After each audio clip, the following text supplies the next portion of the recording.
ഭാവി രാഷ്ട്രീയത്തിൽ തന്നെ പോകും, വേറെ ഒരു കുഴപ്പമില്ല. കാര്യമായി ബാധിക്കുകയും അദ്ദേഹത്തിന് പൊതുപ്രവർത്തന രംഗത്ത് ഇനി ശോഭിക്കാൻ കഴിയില്ല.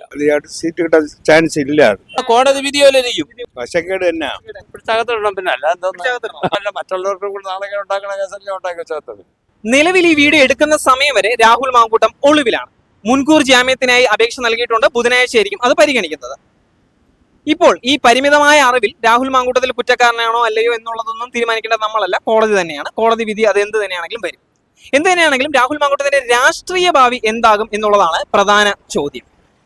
ഇനി ഒരു സീറ്റ് ലഭിക്കുമോ, ഇനി ഒരു MLA ആവാൻ സാധിക്കുമോ, മന്ത്രിയാവുമോ എന്നുള്ള ചോദ്യമൊന്നും ഇനി വരുന്നില്ല. എന്നാൽ കൂടി രാഹുൽ മാങ്കൂട്ടത്തിന്റെ രാഷ്ട്രീയ ഭാവി എന്താണ്, കോൺഗ്രസ് ഇനി തിരിച്ചെടുക്കുമോ രാഹുൽ മാങ്കൂട്ടത്തിനെ, അങ്ങനെ പലതും ജനങ്ങൾക്ക് പറയാൻ കാണും. എന്താണ് തിരുവനന്തപുരത്തെ ജനങ്ങളുടെ രാഹുൽ മാങ്കൂട്ടത്തിനെ പറ്റിയുള്ള അഭിപ്രായം എന്ന് നമുക്കൊന്ന് ചോദിച്ചു നോക്കാം. രാഹുൽ മാങ്കൂട്ടത്തിന്റെ രാഷ്ട്രീയ ഭാവി എന്താവും തോന്നുന്നു? ഇത് ഒന്നാവില്ല. ഇതൊക്കെ കരുതി കൂട്ടി ചെയ്യുന്നതല്ലേ, ഇതൊക്കെ കരുതി കൂട്ടി ചെയ്യുന്നത്. രാഷ്ട്രീയം കളിക്കുകയാണ്, അല്ല വേറെ ഉണ്ട്. ഞാൻ ആ പാർട്ടിക്കാരനല്ല, ആ സംഘത്തിലുള്ളതാണ്. അതുകൊണ്ട് ഇതൊക്കെ രാഷ്ട്രീയം കളിക്കുകയാണ്, വേറെ ഒന്നല്ല. ഭാവി രാഷ്ട്രീയത്തിൽ തന്നെ പോകും, വേറെ ഒരു കുഴപ്പമില്ല. തീർച്ചയായിട്ടും. കാരണം തെറ്റ് ചെയ്താലേ വരൂ. തെറ്റ് മനുഷ്യന് സംഭവിക്കാനുള്ളത്. ഇത് അത്ര വലിയ തെറ്റുകൊണ്ടല്ലേ. ഇതൊക്കെ കരുതി കൂട്ടി രാഷ്ട്രീയം കളിക്കുകയാണ്, വേറെ ഉണ്ടല്ലോ. രാഹുൽ മങ്കൂട്ടം എന്ന് പറയുമ്പോഴത്തേക്കും നല്ലൊരാളാണ്. കാര്യങ്ങളെല്ലാം നല്ല നീറ്റായിട്ടും വെടിപ്പായിട്ടും കാര്യങ്ങൾ കൊണ്ടുപോകും. നമ്മളിപ്പോൾ എല്ലാവരും ഓരോരുത്തരുടെ ചിന്താഗതിയില്ല, അത് കണ്ട് മനസ്സിലാക്കി വേണം. രാഷ്ട്രീയഭാഗം എനിക്ക് അത്ര പിടിയില്ല.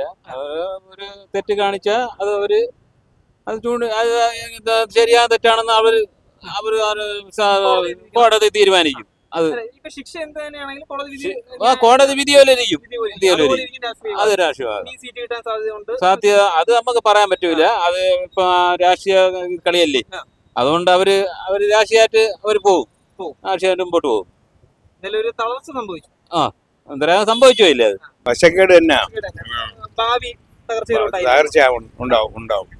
ഇനി സീറ്റ് കിട്ടാനും സാധ്യത ഇല്ല. സീറ്റ് കിട്ടാൻ ചാൻസ് ഇല്ല. അദ്ദേഹത്തിന്റെ രാഷ്ട്രീയ ഭാവി അടിപൊളിയാണ്. ഇനി ഇരുന്നാലും മന്ത്രിയാവാൻ സാധ്യത. അതെ, അത് നല്ലൊരു വ്യക്തിയാണ്. പിന്നെ ഇപ്പോഴത്തെ രാഷ്ട്രീയത്തിന്റെ അവരുടെ ഇലക്ഷൻ സ്റ്റണ്ടുകളല്ലേ അവരുടെ. ഇത് ഈ ഒരു കഴിയുമ്പോൾ അതങ്ങ് മാറിക്കോളും. ഇതൊക്കെ മാറും. ശബരിമല സീസൺ കിടക്കണോണ്ട് മറ്റു സംഗതി കിടക്കണോണ്ടാണ് ഇവരിങ്ങനെ അയാളിട്ട് കൂടിയിരിക്കുന്നത്. അല്ല പിന്നെ ഏത് പെണ്ണുങ്ങളല്ലേ അവർക്ക് അതിനു മുന്നേ അറിഞ്ഞൂടെയായിരുന്നു. അതാണ് അതിന്റെ കാര്യങ്ങൾ. ഇപ്പൊ ഞാൻ രാഷ്ട്രീയം നോക്കി പറഞ്ഞാൽ ഞാൻ ഒരു രാഷ്ട്രീയക്കാരനാണ്. എന്നാലും അത് ശരിയല്ല നമ്മുടെ നാട്ടില് മലയാളി ആയതുകൊണ്ട്. അതാണ് അത്രേ ഉള്ളൂ. ഇതിപ്പോ അവരുടെ ഇതേ അങ്ങനെയാണല്ലോ. ഞാൻ ഇടതുപക്ഷ ഒരു പ്രസ്താവനക്കാരനാണ്, ഒരു തൊഴിലാളിയാണ്. അപ്പൊ പിന്നെ ട്രേഡ് യൂണിയൻ തൊഴിലാളിയാണ്. അപ്പൊ ഇങ്ങനെയൊക്കെ സംഭവിക്കും. ഇങ്ങനെ പോകത്തുള്ളൂ നമ്മുടെ നാട്ടില്. കാരണം അത്രയ്ക്കുള്ള വിവരങ്ങളേ ഉള്ളു. പിടിച്ചകത്തിടണം. പിന്നെ അല്ല പിന്നെ വേറെ കാര്യമൊന്നുമില്ല നമുക്ക്. അത് പിടിച്ചകത്തിടാൻ സമയം കഴിഞ്ഞു എന്നുള്ളതേ പറയാനുള്ളൂ. കാരണം മറ്റുള്ളവർക്ക് കൂടെ നാളെ ഉണ്ടാക്കണ കേസല്ലേ ഉണ്ടാക്കി വെച്ചാൽ പാർട്ടിക്ക് മൊത്തം നാണക്കേട്. പിന്നെ മൊത്തം നാണക്കേടാണ്. അത് പോക്കാണ്. ശിക്ഷ വരും. അയാൾ കാണിച്ച തമ്പാടിത്തരല്ലോ, സ്വാഭാവികമായിട്ട് ശിക്ഷ കൊടുത്താലേ പറ്റും. ശിക്ഷ കിട്ടും. ഇനി രാഷ്ട്രീയം കഴിഞ്ഞിട്ട് ഒരു പെൺകുട്ടി ചതിക്കുന്നതല്ലേ, അപ്പൊ അത് സ്വാഭാവികമായിട്ട് ഈ ജനങ്ങളെ അങ്ങനെ കാണാൻ സാധ്യതയില്ല. ഈ ഒരു തെറ്റായ കാര്യം ചെയ്തു. രാഹുൽ മാങ്കൂട്ടത്തിന്റെ രാഷ്ട്രീയ ഭാവി എന്താണെന്ന് വരുന്നു? രാഷ്ട്രീയ ഭാവി എന്ന് പറയുന്നത് അദ്ദേഹം തിരിച്ചു വരും. തീർച്ചയായിട്ടും. ഇപ്പൊ ഈ ഒരു ഇലക്ഷൻ സമയത്തുള്ള ഒരു പ്രശ്നങ്ങൾ മാത്രമേ ഉള്ളൂ. അതൊക്കെ മാറും. ശബരിമലയുടെ കേസൊക്കെ കിടക്കുകയല്ലേ, അതൊക്കെ മാറിപ്പോവും. വീണ്ടും സീറ്റൊക്കെ കിട്ടാൻ കോടതിയിലല്ലേ, കേസ് കോടതിയിലാണല്ലോ. കോടതിയിൽ വരുമ്പോ എല്ലാം ശരിയാവും, ഉറപ്പായിട്ട് ശരിയാവും. അത് അല്ല, കോടതിയിൽ എല്ലാം ശരിയായെങ്കിൽ പോലും രാഷ്ട്രീയ ഭാവി, അതായത് പിന്നെ ഒരു സീറ്റ് കിട്ടാനോ അങ്ങനത്തെ കാര്യങ്ങൾ രാഷ്ട്രീയത്തില് ഒരു നല്ല മിടുക്കനാണല്ലോ. രാഷ്ട്രീയമൊന്നും എനിക്ക് അറിയില്ല.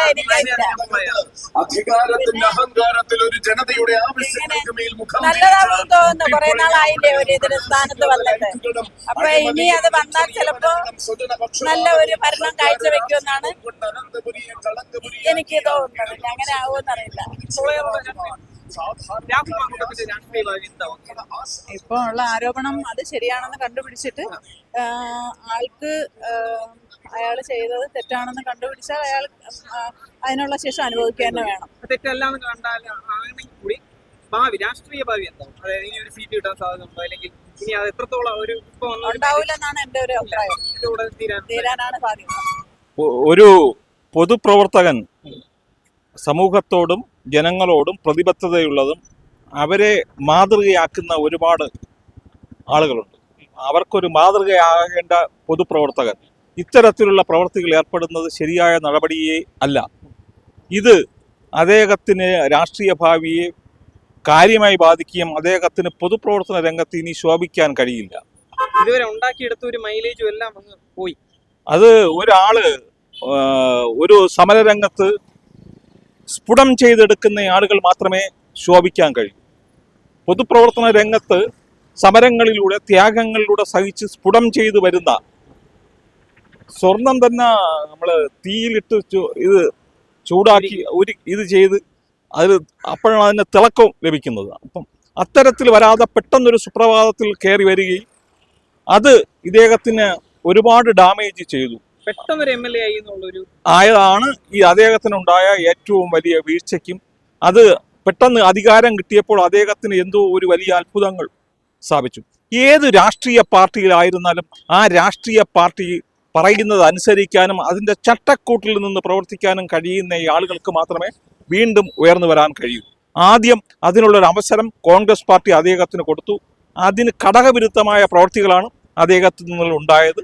അതിൻ്റെ തിക്ത അനുഭവമാണ് അദ്ദേഹം അനുഭവിച്ചുകൊണ്ടിരിക്കുന്നത്. പത്തനംതിട്ടയിലെ ഒരു ചെറുപ്പക്കാരൻ പാലക്കാട് വന്ന് ജയിക്കുക എന്ന് പറയുന്നത് ഒരു ചെറിയ സംഭവമൊന്നുമല്ല.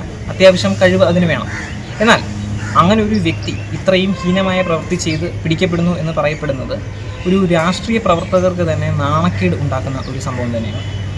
ഇത് തന്നെയാണെങ്കിലും രാഹുൽ മാങ്കൂട്ടത്തിൻ്റെ രാഷ്ട്രീയ ഭാവി ഇനി എന്താകുമെന്ന് കാത്തിരുന്ന് തന്നെ കാണേണ്ടി വരും. ക്യാമറമാൻ അഖിൽ ദേവിനോടൊപ്പം റിപ്പോർട്ടർ വിഷ്ണു ശങ്കർ.